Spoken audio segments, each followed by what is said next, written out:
So next topic is recursion. Recursion is very important topic. Mostly papers ਦੇ ਵਿੱਚ ਕੀ ਹੈ recursion related एक ना एक क्वेश्चन आया जरूर ਹੁੰਦਾ है ठीक है सो सारे स्टूडेंट्स बड़े ध्यान ਦੇ ਨਾਲ recursion ਦਾ concept ਸਮਝਣ ਦੀ ਕੋਸ਼ਿਸ਼ ਕਰੋ so recursion is what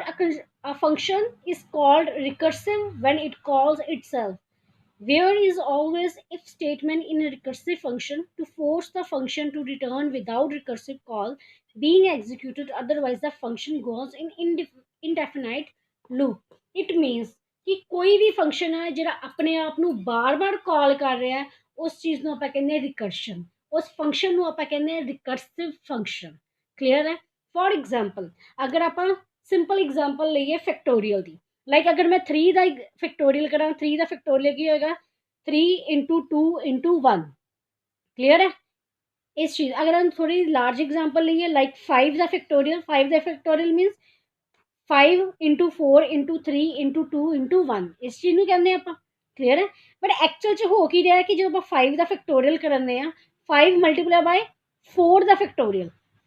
clear है फैक्टोरियल ऑफ 4 क्लियर है इट मीनस कि ये जो फैक्टोरियल का एक फंक्शन चलिया ਉਹਦੇ अंदर दूसरा फैक्टोरियल का फंक्शन मीनस ਉਹੀ फैक्टोरियल का फंक्शन अपने आप ਨੂੰ बार-बार कॉल करता ਪਿਆ इट मीनस ਇੱਥੇ ਕੀ ਹੋ ਰਿਹਾ रिकर्शन हो रही है क्लियर है ਹੁਣ ਇਹਦੇ ਵਿੱਚ ਕੀ ਹੋਏਗਾ कि like f is equals to n multiply by fact int n minus 1 clear है यही चीज हो रही है n मीनस कि ਆਪਾਂ फैक्टोरियल ਕਿਦਾਂ ਕੱਢਣੇ ਆ 5 ਦਾ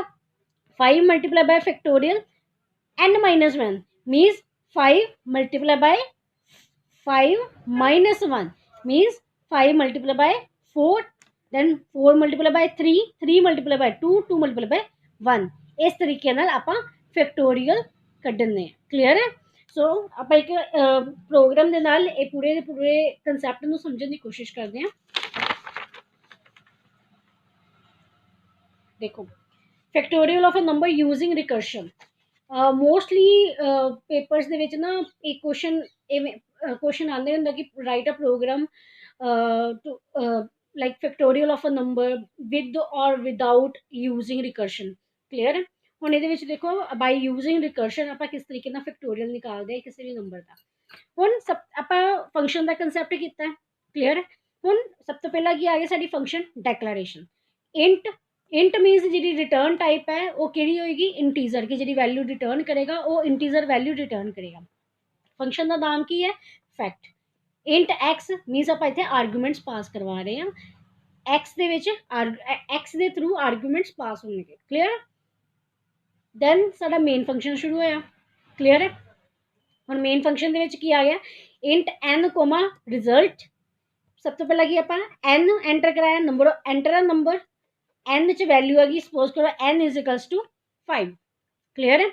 हुण 5 कित्थे पास होएगा साडे फंक्शन दे विच जो आपां फंक्शन कॉल कर रहे हैं कॉल बाय वैल्यू कि आपां n इत्थे आ गया result is equals to fact of n here n is equals to 5 means fact of n means function ने 5 वैल्यू 5 की है साडा एक्चुअल पैरामीटर कित्थे पास होंगे फंक्शन डेफिनेशन ते इट मींस एक्चुअल पैरामीटर कित्थे कन्वर्ट होंगे फॉर्मल पैरामीटर्स थे मीनस एन कितने कॉपी होएगा एक्स दे which here x is equals to 5 clear है हुण इच कंसैप्ट समझण दी लोड़ है आप लिखा int f is int f नू इत्थे इनिशियलाइज कर दिता सब तो पहला if x is equals to 1 अगर ता एक्स 1 दे इक्वल है तो 1 रिटर्न करिए but here x is not equals to 1 it is equals to 5 it means else part execute होएगा ना एल्स पार्ट एग्जीक्यूट हो रहा है हुण एल्स पार्ट जो एग्जीक्यूट होएगा फर्स्टली क्या होएगा x so here I is equals sorry f is equals to x की वैल्यू कितनी है 5 into fact of factorial of 5 minus 1 ये सारा फर्स्ट कॉल जो फर्स्ट कॉल हो रहा है means f is equal to 5 multiply by fact of 4 it means factorial of 4 इतने एक्स की वैल्यू कितनी होगी साड़ी हुण 4 होगी क्लियर है फैक्टोरियल ऑफ 4 क्योंकि फंक्शन अपने आप को कॉल करन दिया फैक्ट फंक्शन अपने आप को ही कॉल करे इट मीनस इतने की हो रही है रिकर्शन हो रही है हुण फिर तो चेक करेगा कि कंडीशन चेक हुई कि x इज इक्वल टू 1 नहीं, इतने x की वैल्यू कितनी आ गई है साडी 4, x is equal to 4, if x is equal to 4 means else part of the execute हो रहा, इतने होगी साडी सेकंड कॉल। क्लियर है? नाउ इतने आ गया x, हुन x is 4 multiply by factorial of x minus 1 means 4 minus 1, इतना आ गया 4 multiply by factorial of 3 means again जो फंक्शन है फैक्टोरियल फंक्शन अपने आप में कॉल कर रहा है। हुण फिर तो x की वैल्यू कितनी होगी इतने 3 होगी, means x is not equal to 1, else part of the execute हो रहा है। क्लियर है? जे एल्स पार्ट एग्जीक्यूट हो रहा है देन